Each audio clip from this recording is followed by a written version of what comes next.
well, like, just look at the stuff you're doing. This clearly is not working. This does work. So why do you keep doing this? Well, personal development, it's kind of weird. Part of that is it's all mental. They feel that if they return back to their hometown after going to college, going to do whatever, that they're like a failure. Yeah, I think that we're going to see VR be a big game changer in all of education. How could you not? But I think it's all like perspective. You say the law of attraction, because the stuff you tell yourself becomes your reality. What's up, guys? Welcome back to the Inceptions Podcast. I'm your host, Monico, and of course, we got Erick here with us. We got a very great guest today, and I want to start you guys off with this quote. You gotta have the courage to be disliked. And the position that she's in, I think it's something that you can't take to heart, because she's the investor relations person of MCDC. So, Stacie, welcome to the show. Hi, thank you. Yeah, good to be here. I want to ask you, what's one of the biggest things that you could think of that keeps a business from like growing and evolving? Because a lot of times it could be that we just don't know like the right vehicle to get in and the right things to do. But then sometimes we do, or we do have the people around us, but then we still don't do it. What do you think is that blockage, that barrier that keeps people from doing that? Probably this self-sabotage, innate thing that I guess we all do. Again, self-sabotage. That's a pretty loaded question, though. I mean, I think it could be a number of things. Small business owner, entrepreneur. I'd say I let myself get in my own way. And even though I know that I need to be doing things and I have certain things that need to be done, I struggle with that on a day-to-day basis of just self-motivating and stuff, and imposter syndrome, right? I think some people suffer with that too, just trying to play a part and not feeling like you are supposed to be doing that. And so I guess that would be more entrepreneurial. Leading into kind of Morgan County economic development and investor relations, and seeing what some of the bigger companies, some of their issues would be workforce, finding qualified people to come in, people who are dedicated and committed to their job, and it's just good employees, finding good employees in general. Yeah. That's one thing that I know. I mean, we're dealing with right now, right, Erick? Going through it. We're going through it. Getting the right personnel, the right person in there, because sometimes, I mean, you learn the hard way. But we think just having more people doing it for you is not really the solution. It's having the right people. But then the question is, how do you find the right person, Erick? Yeah, well, I think it kind of ties back into like that opening quote you had, that having the courage to be disliked. Yeah. Because if like it starts from the top, I think for everything. Like if the business owner doesn't have that courage to be disliked, first of all, they're not going to get the business off the ground, because when you start a business, I think we've experienced it firsthand that people are going to be haters at first, even if they're your own family, which sucks. That you would expect them to be like the first ones to help you out and stuff, but it's kind of just like pushing through those first couple of phases and just having like the courage to just be out there and know people aren't going to like it at first, but then once they see you prove yourself, then they're gonna start hopping on your train and stuff. And to add to that a little bit, Erick, I think like say family, close people around you support you when you're starting off, but then once they see that you're not hanging around to family parties and you're not hanging around for the other stuff, that's when they start converting into haters. I think like they start be like, hey, why are you doing that? And then, I mean, or what do you think? Do you think it kind of goes like that? Like they'll be like, yeah, you can do it, and then you're actually doing it. They're like, oh, dude, don't do it too much, bro. We still want you to hang out. It's almost like fake support. Like, yeah, you can do it, but then they're like, this guy, who the fuck does he think he is? Yeah, you deal with that a lot in the real estate world. Like as a realtor, your hope would be that all of your family and friends and everybody chooses you to work with you. But I found that some of your closest family and friends are not your biggest supporters either. So that's a whole nother subject, but talking kind of about the courage of being disliked and stuff. And I think part of that is it's all mental. And I think the biggest takeaway from that book is just not taking anything personal. So I think that's the biggest part about not being liked, is that mental headspace that you can bring yourself into being like, okay, there's nothing that anybody is going to be able to say or do to me that is personal, because it's all about what that person's going through and stuff. And so kind of ties into the self-sabotage and the non-motivation and all of that. I mean, I think that it's a huge mindset. So whether you're running a huge company or you're an entrepreneur, it's all about having that right mindset. And again, with, not wanting to be a people pleaser or, all of that stuff, it's just, I hope that makes sense. Yeah, it's kind of like going through that personal development that people don't want to put a label on it, because I think people are like, oh, personal development, it's kind of weird. But it's what people have to go through to actually grow as a person and get better, especially as a business owner. I think it's super important. And you never stop wanting to grow. I think the second that you're like, I'm good, you're not good. I mean, I don't want to tell you how old I am on record, but, I'm old enough. You gained years of experience. There you go. You have experience. Yeah. I'm level 42 in life right now. But I feel like now is more important than ever, right? I kind of just skipped through the 20s and half of my 30s, and then I started realizing, okay, wait, why am I like this? Why do I have a hard time motivating myself? Why can't I make 100 cold calls in one day and get hung up on, and be okay with being hung up on, and be okay with being told no? And again, going back to that one thing, is it's all about a mindset. And I feel like for me, just putting myself in the right mindset and the law of attraction and stuff, I know that I will be attracting opportunities and people that come to me, that want to come to me and that want to work with me. And, back to the whole, you hope your family and friends want to work with you, but there are those situations where they don't. And it's, you'll hear realtors talk about it all the time. You're dead to me. You didn't use me, so we're not friends anymore. And it's hard not to get like that, right? And but you gotta have emotion on it, because then if you don't have emotion with it, that means you don't care, right? And go into like you said, the 100 calls getting hung up on, like that shit should piss you off that you do it get hung. But then what do? You go back and like, okay, why did I keep getting hung up on, or why is nobody buying?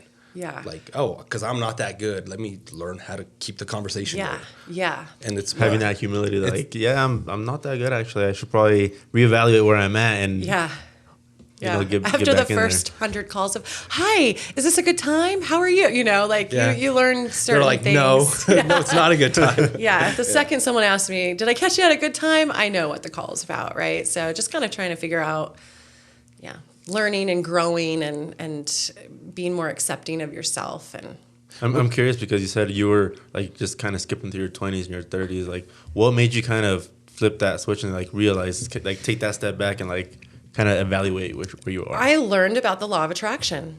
I never knew it. And then I treated myself to a birthday gift at like a non-conventional office, right? That she was doing some things. And I learned that our thoughts and our words and everything that we say and do has that attraction. So if I'm putting out all of this negative stuff, obviously I can't complain when a lot of negative things happen, right? So that for me was enlightening, because I did see The Secret. The Secret had come out in like 2006 or something like that, and I remember watching it, but it wasn't ready for me it wasn't clicking for me yet. And so when I finally met someone who really understood it, I spent all day with her, and that was it. And I was like, oh man, what do you mean? Like, I'm responsible for all of this? You mean it didn't just happen to me? Bad luck? And so that was really empowering to know that I was actually in the driver's seat and that I needed to change some stuff in order to kind of be where I want to be in life, and not just let things happen, but make them happen. Yeah, it's like you can live a reactive life or not. You pretty much decide on how you do it. But I think it's all like perspective. You say the law of attraction. Like if you go in to get a job, like, especially if we go to the Route 76, a young guy or whatever, they're trying to do something. They go into the job, they're just like hunched over. They're lacking confidence. It's like, it's because the stuff you tell yourself becomes your reality. And if you tell yourself you're a complainer, no one likes a complainer. or the stuff that other people tell you. Yeah. You start believing what Because I've been in situations where there's the parents telling the kids that, like, why are you trying so hard? Like, we're not meant for greater things. Like, we're meant to be here, have a poor lifestyle, and live in the poor parts of the city. Like, we're not meant for greater things. Yeah. And just hearing that, I'm just like, what the fuck? Like, That's a shitty. that's a shitty ass attitude, and you're setting up your kids for failure instead of know. wanting the best for them. Yeah. You're doing the complete opposite, and just you want them to fail Yeah. and keep them in that same spot in life, and that's just Well, as soon as I heard about law of attraction and really started understanding and doing a little bit more, research on my own and reading some books and forgiving myself of past traumas and, doing the work on myself, that's all I talk to about my kids now, and I'm very proud that I learned it so quickly because my daughter around that time was about 12. And so I was really able to pump that full in her head, like law of attraction, self-love, like these are the things that are going to make you succeed. And yeah, she's 22 now, graduating from college, and That's awesome. the first person in my family to graduate, first generation. So That's I'm awesome. super excited. I just hope my other two follow. Oh, that's good. That's Yeah. congrats to her on that. Yeah. What's your favorite book? You said you started reading books and that really changed your stuff. Yeah, actually, I've got quite a few. I think one of the most inspiring books that I've read was The Four Agreements by Miguel Ruiz, I believe is his name. I could be wrong on that.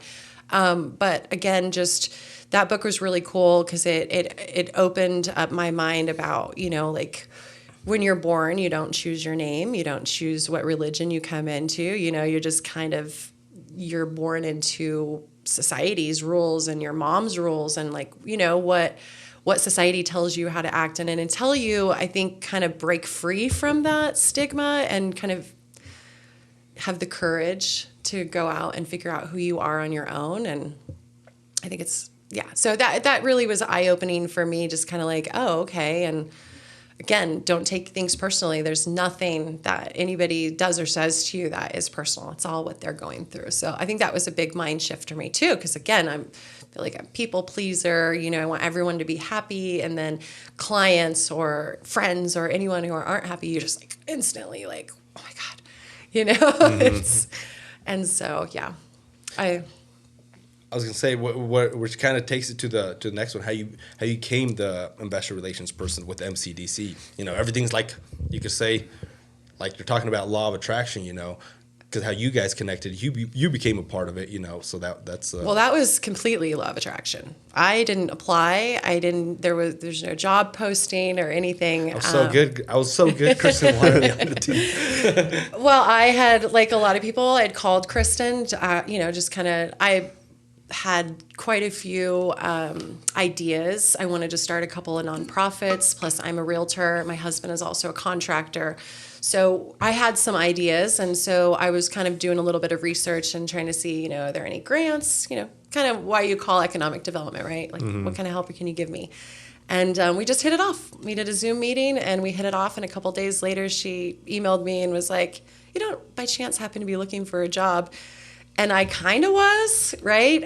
Real estate market had slowed down a little bit. Interest rates are extremely high. So I specialized more in first-time home buyers, and that kind of put a little bit of That's is in a bind, yeah. yeah. For sure. So I was, and so it turned out to be very awesome.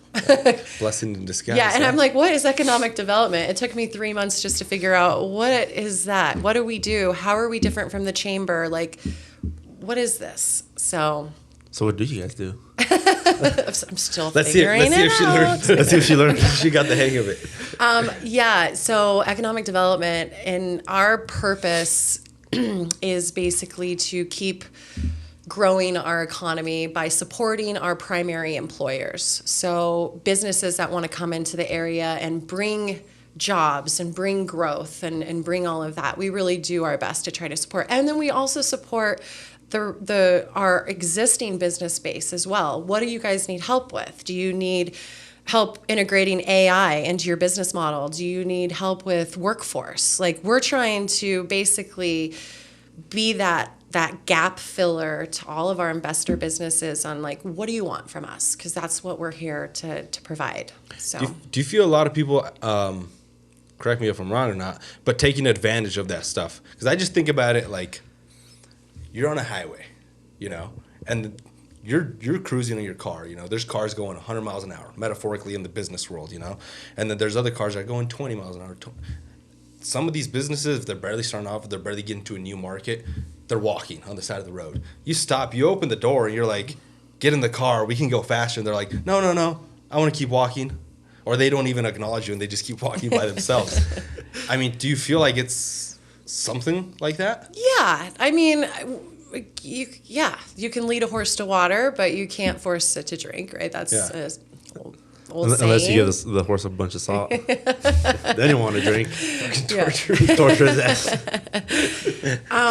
And that's, I think that's definitely a thing. And again, law of attraction and attracting companies that do want that, and people who are more open to asking for help or admitting that, okay, maybe I'm not very good at the human resource part of it, or maybe I need a profit and loss class to know how to run my books. Or I think that there's always something that people need.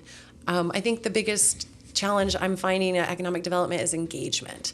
So yes, we are here, we offer all of this. It's just now that second part is getting people to want to engage with us and like want all of that. How frustrating is it? Because you talk to like everybody and you want everybody to jump on the train and like, let's get going. But then people don't want to. Because like, you see the opportunity. It's like us. We talk video content. Like, I think everybody should do video content to an extent. If you don't have the budget for you got a cell phone. Everyone has a cell phone. It's like a necessity now. Yes. So like, just start with that. You know. Yeah. There's different levels. There's levels to it, but I mean, how like his question when he said. It's frustrating, but at the same time, like I get very excited about what we're doing. I mean, because we started Route 76, which is a little bit of a separate initiative under MCEDC. Again, trying to fill gaps. So we had realized that we're losing 1,000 of our 18 to 24-year-olds every year. So they leave, they go to college in other places, they go to the metro area to find a better job. Some of them just want to get the heck out of town, right? They just want to go. So our thought was if we could capture those kids, the majority of those kids that are not college bound and they've already decided we're not going to college, we just want to go get a job on the Front Range or whatever because it has more opportunities. What our initiative is just really capture those kids and then offer them a chance for career exploration and then getting them into a skilled trade that they can actually go direct into the workforce with and kind of skip that whole, interim, just starting, kind of learning the ropes right as you get into the job. This way, if they sign up with us in their junior year, they would have a good 2 solid years of this program of whatever they wanted. And we have everything: electrician, plumbing, HVAC, solar, maintenance.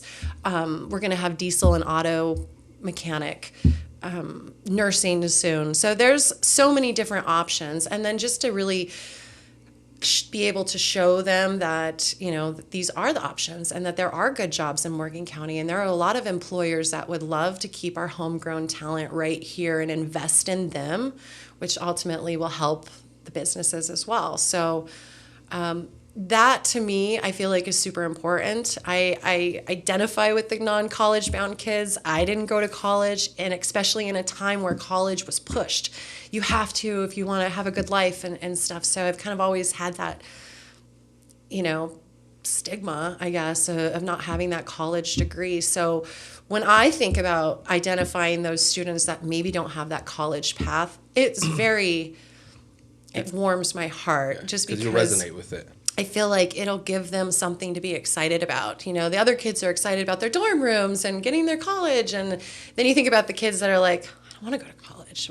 How can we get them excited about life and hook them up with some really good opportunities? And they don't have to go to Denver for those. They can stay right here. So I feel very passionate about that, and I'm loving this part of it. But yes, I think it can be a little bit frustrating just because I want everyone to be as passionate about it as I am. And yeah, come on in, you know? So we just launched phase 2 of this, which is connecting investor businesses.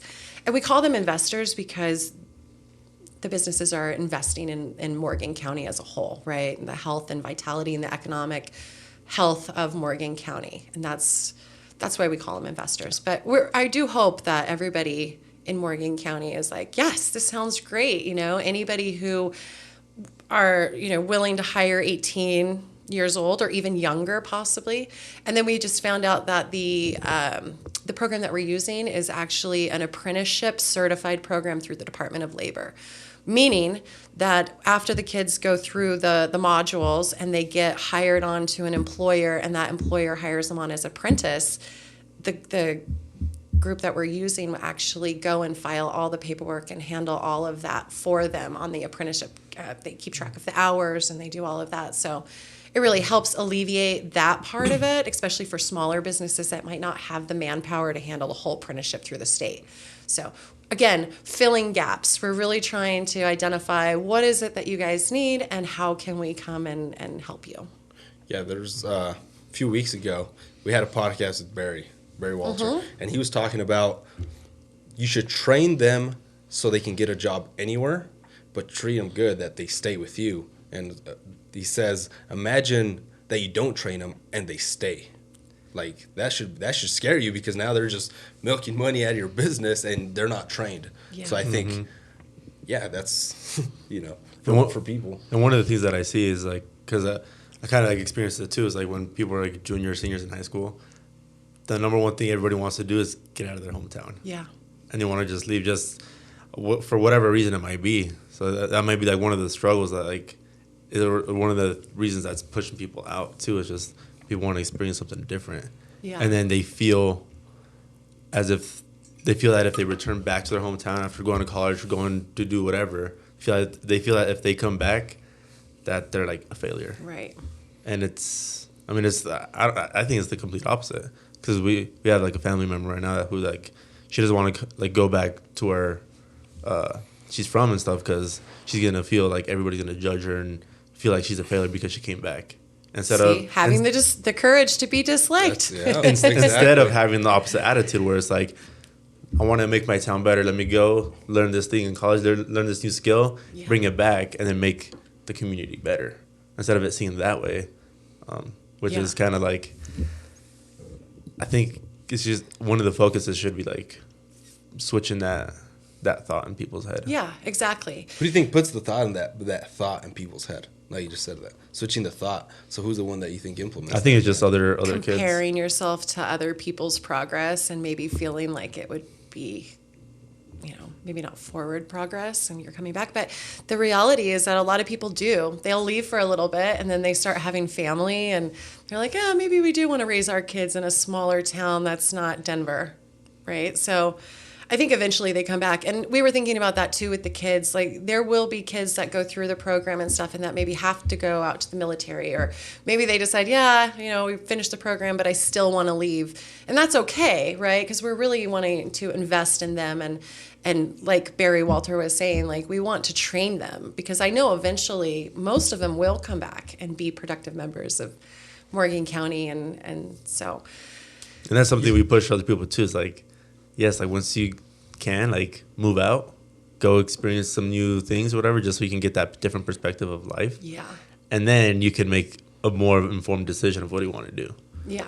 Because sometimes once you go see like the city life and all that, you're just like, yeah, let me pump the brakes, put it in reverse, and go back. Yeah, I moved to Manhattan. Well, I moved to New York for a little bit and worked in Manhattan, and I was only there a year, but that was enough for me to be like, all right, maybe I do want to go to Fort Moore again. You said that people come back to like when they start having families and kids and stuff. So do you think kids should be raised a little bit more to be taught to use their hands, to do stuff? Yeah. Like it's okay to get dirty. It's okay to get muddy. Yeah. I mean, I think that everyone should have some sort of skill, whether, even if it's just beginner skill, know how to do things around the house or whatever, right? Like, I think that's super important. And now that we're kind of moving away from that, you have to go to college era, I think that it's more important now than ever to start training on the trades and stuff. And I had heard a stat the other day about the baby boomers and everybody retiring, and that is the majority of our trade workforce. So once they all retire, then that's going to leave a huge gap. So we really need kids to want to go into electric or... Do you think that, because a lot of the trainings that you guys have are like VR trainings and stuff, do you think it could affect the kids, whoever's taking that course? Because like VR training, so it's more like technology stuff, but when they actually go to the field and you're changing, say, this plumbing pipe and it bursts and you get all wet, like you're not ready for that. So do you think kind of like...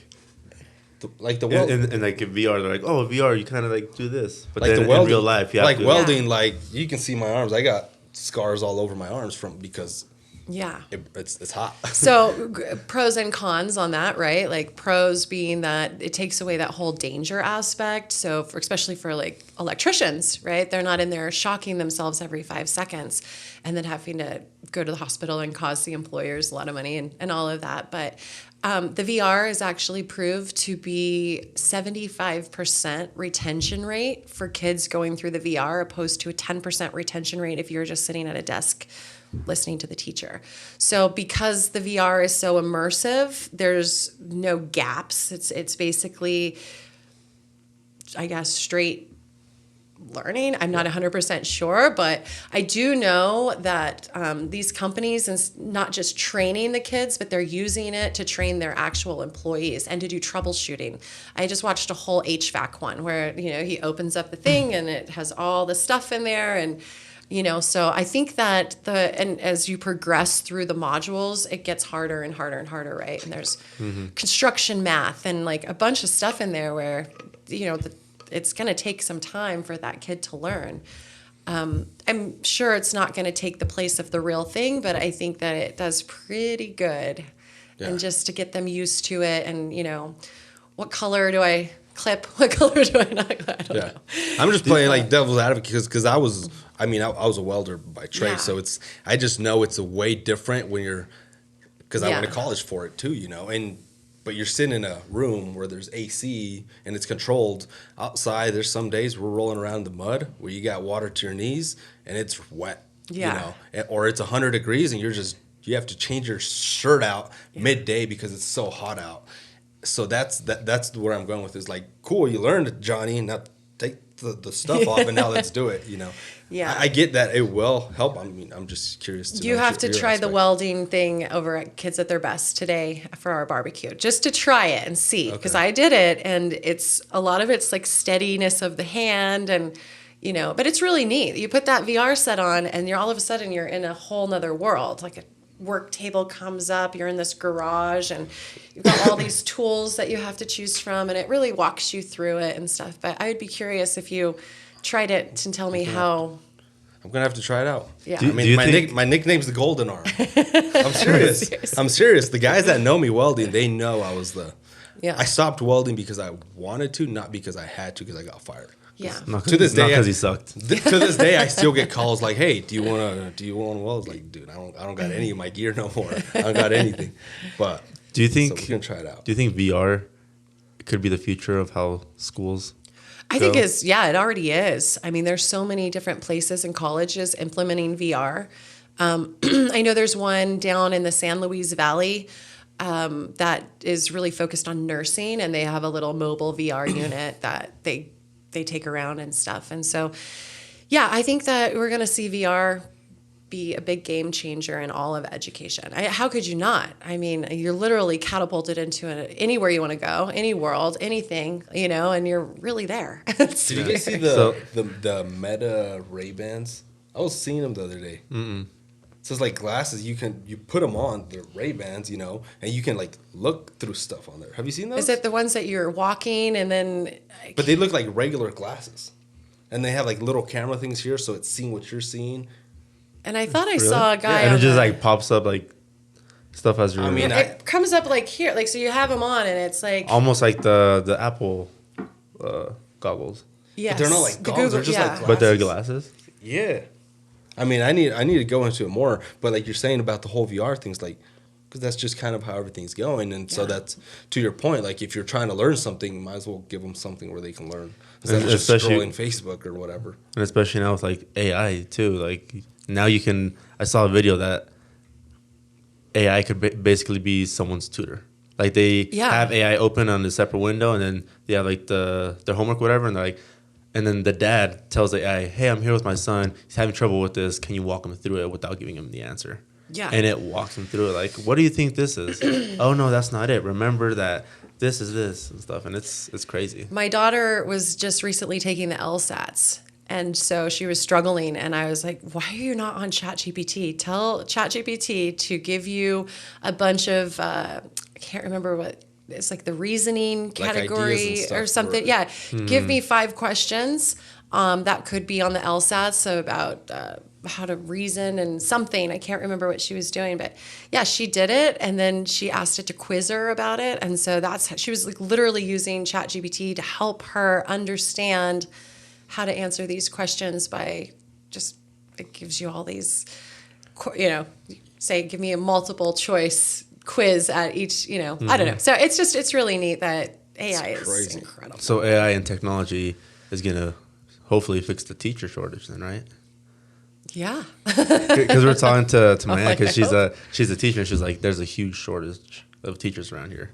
Like they even have to literally bring teachers from the Philippines in and teach the kids here. Yeah. And I think that's a huge problem. Computer's not going to complain, Eric. Yeah. I know, and They're then, not going to complain about pay or whatever it is. Right? Yeah. They need a day off. but that's just crazy how they're bringing people from the Philippines Yeah. who like, if we're being honest, they don't speak perfect English, and they're teaching kids who know English. So there's also like that misconnection that the kids are kind of like paying for it because they're not getting the right output from the teacher. Yeah. That's a whole nother subject. I don't even. Yeah, I mean, no comment. Yeah, we were talking, and I wasn't even like aware that they were bringing people from the Philippines, and I'm just like, damn, that's crazy. I was at That's like a huge red flag, I think.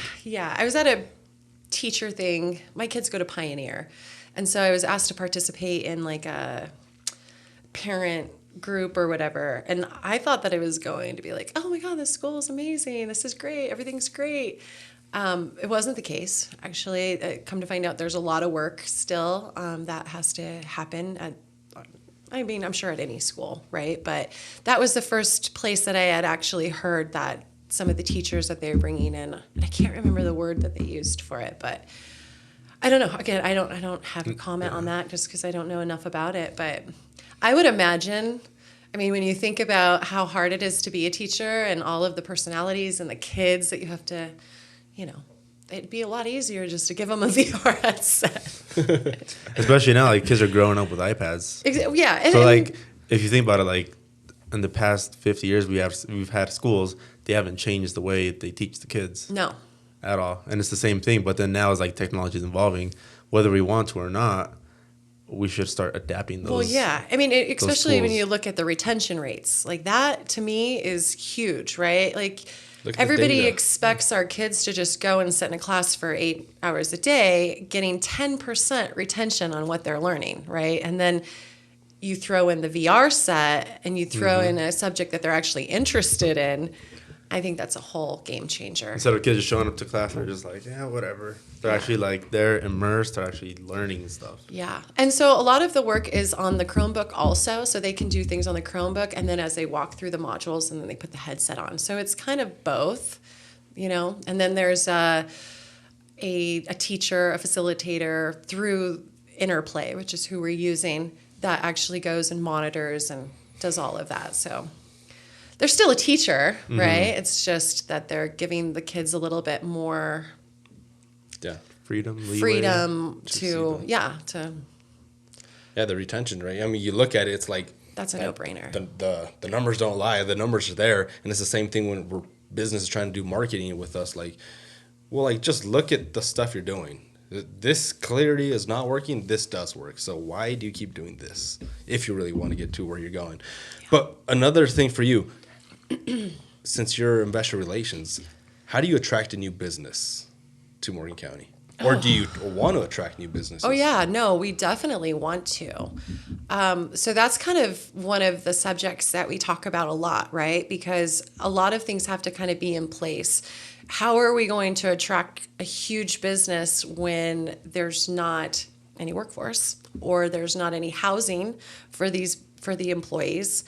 So there's quite a few things I think that have to go ahead of that. Just calling a business, hey, come to Morgan County. Morgan County actually is part of the enterprise zone and opportunity zone as well. So we offer a lot of incentives for businesses coming and stuff. So there is that the incentives of coming here. But I think the biggest thing right now, we're seeing a lot of energy projects coming in, solar fields, battery storage systems, that kind of stuff. So those guys are just coming in, right? And we're just kind of like, okay, well, they have a certain community engagement.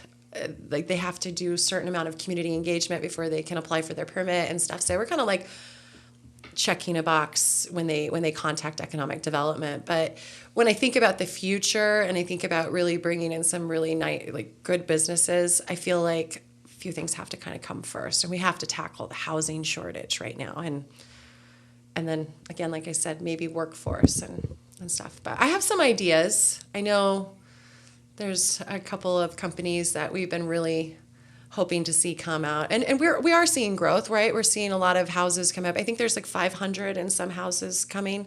Cargill bought 150 doors. That Bayou Creek down just south of the middle school is being built. So houses are coming. Yeah. That's going to be... What are some factors that determine if the economy is doing good, if it's healthy? Probably, I would say... Or what do you guys look at? Do you guys look at the more people buying housing because then that means there's a bigger workforce, or is it people going out in the community and spending money, or yes. what? I would say it's people going out. I'd say quality of life, right? I think you kind of have a good idea of the economy when you look around and you're like, are people happy, right? But yeah, I think it's spending money, it's unemployment rates, just that kind of stuff. Yeah, because the other day I made a post, and some people got upset, but it's talking about like you said, quality of life. If you have, say, 50 grand, 100 grand here, it's going to be way different than having 50, 100 grand in Boulder. And it doesn't even compare. So like you said, quality of life. Usually people say, I think when I hear people say the economy's bad, it's that they're hurting in their pockets, not necessarily that unemployment's up or down or whatever. I think it's them personally, they're feeling it, so they're like, it's a shit show. It's an interesting thing because I don't really have an answer on that other than my own personal experience, and talking to other realtors that have basically had to go into doing other things and stuff. So I think that it has a lot to do with that person and what they're going through at that moment. But I've also found that it's a collective too, right? There's a lot of people struggling right now, obviously. But yeah, if that makes sense. I do think that it is that person also, but depending, I think it's a lot of people are struggling right now. I've heard so many of my realtor friends that are like, I think I'm going to just take realtor off my resume because I feel like I'm being discriminated against because they're like, oh, these realtors, Do you think someone took it for granted, though? That they were just like, market's great and it's going. I don't need to do no marketing. I don't have to brand myself. Yeah. People are going to buy it regardless. And now it's like, what do you got to that? Oh, that's surprise. Me. I started my real estate career in 2019. And then that very next year is COVID. And the rates were 1%, 2%, right? And so people were just knocking my door down to buy. I mean, there was just so many people making those real estate related decisions, right? Which you're looking for. And that's just dropped off tremendously. So I think, there are a lot of people who, you get leads and you go to brokerages and, all of this stuff. And then when all the leads and everything stops, you're just kind of stuck with yourself.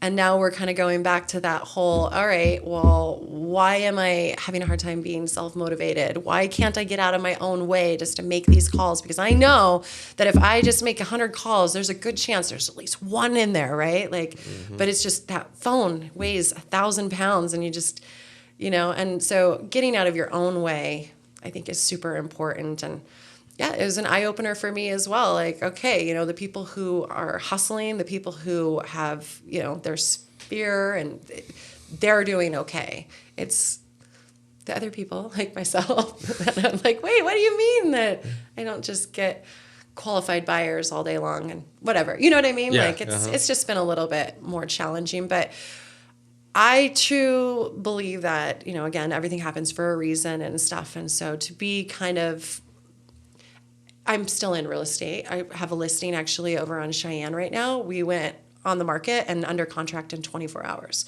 So it's so weird when you think about it like that, because, the market is still really alive and hot, but it's not, if that makes sense. It's alive and hot for the people who are ready. Yeah. Well, yeah. Yeah. I think that's exactly. Because, I mean, if you see a lot of business, like trends of businesses, like bigger businesses, because I just love to study stuff. And if you see them, there's president changes, there's government change, whatever. Those businesses keep thriving even more. So it's like, to a certain extent, that stuff does affect it. But then it comes down to the person. Yeah. What are they actually doing in it? Yeah. What's one thing for you that's kept you from moving forward? Like personally, professionally? Doing things out of my comfort zone, like this. Like Thinking of a million different reasons why not to come today. Getting out of my own way is probably the hardest thing. Is just, I just need to slap myself, knock it off, just go, just, and it's hard. It's really hard until you kind of figure out why, why am I like this? What makes me like this, or like what are my false beliefs about myself, or false beliefs about my past, or who I am as a person today that are clouding my progress. So I think it's a daily thing, but one thing I've realized is that when you're doing something that you like, or doing something that you are really passionate about, are two completely different things. I like real estate, but I am super passionate about the Route 76. So that, to me, like when I'm getting ready in the morning and I'm actually excited to go into the office, and that's something I haven't felt before. So I think that's the biggest thing, is just really learning how to differentiate between, I like it, and I'm super passionate about this. And that's hard to find what you're passionate about and what you want to do and stuff. So I like that. Knowing what you know now, if you could go back in time to your 18-year-old self, 20-year-old self, coming fresh out of high school, maybe, kind of getting that young adult life, what would your advice be to someone at that age? Learn about your mental, like your mindset, and about, again, the law of attraction.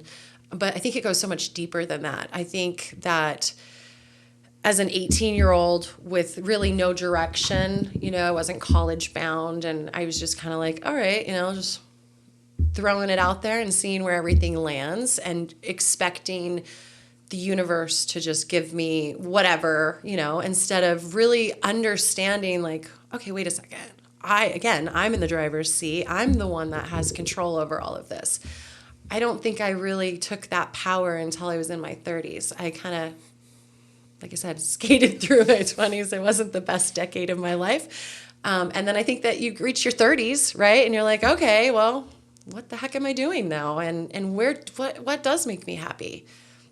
And so, I think that I would really just make sure that they knew that they're in the driver's seat, and that it's not just life happening. Like, you actually make this happen. And if I understood that, I wouldn't have done half the stuff that I did, Mm-hmm. I think it goes back to the famous quote from Gary Vee. It's like, if you're in your 20s, you got time, but it's not time to just go and fuck off. No, it's time to put yourself out there and try new things, because if you fail, you still got time to bounce back and do something new. Yeah. And people just understand it as like, oh, I got time. I'm going to just chill, whatever. But no, it's like take that time and take a chance. Take a chance on yourself to do something great. Yeah, but I think you do have to do it, right? Like my daughter graduating kind of on this year of, am I going to law school? Am I not going to law school? And I just kind of keep wanting her to just put your resumes out there, go get a job, just kind of go. Just, you got to get out there and go and kind of see what happens and where life takes you. But yeah, I would say that at any point in your life, you could turn that around and bounce back. I think that's something that I've always appreciated about myself, because I think I do really good at that. But yeah.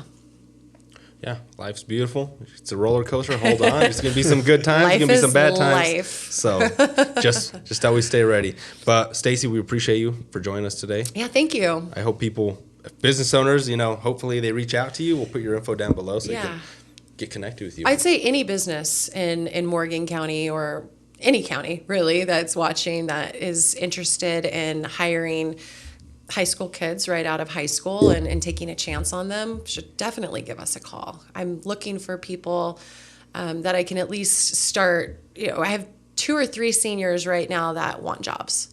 So, and I think they're all in the electrical program. So really any sort of electrical business or anything, that'd be nice to have at least 1 or 2 companies to start pairing the kids with, because that's the biggest part of this is, yes, we want to get in the high schools and train the students, but the biggest thing for economic development is how can we support our businesses? And this is one way, is just by having that the young talent to help, bridge that gap of their workforce shortcomings.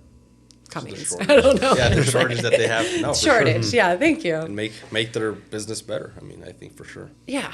Grow their business. But Stacie, appreciate it. Thank you. Yeah, Thanks for watching, guys. We'll catch you guys on the next one.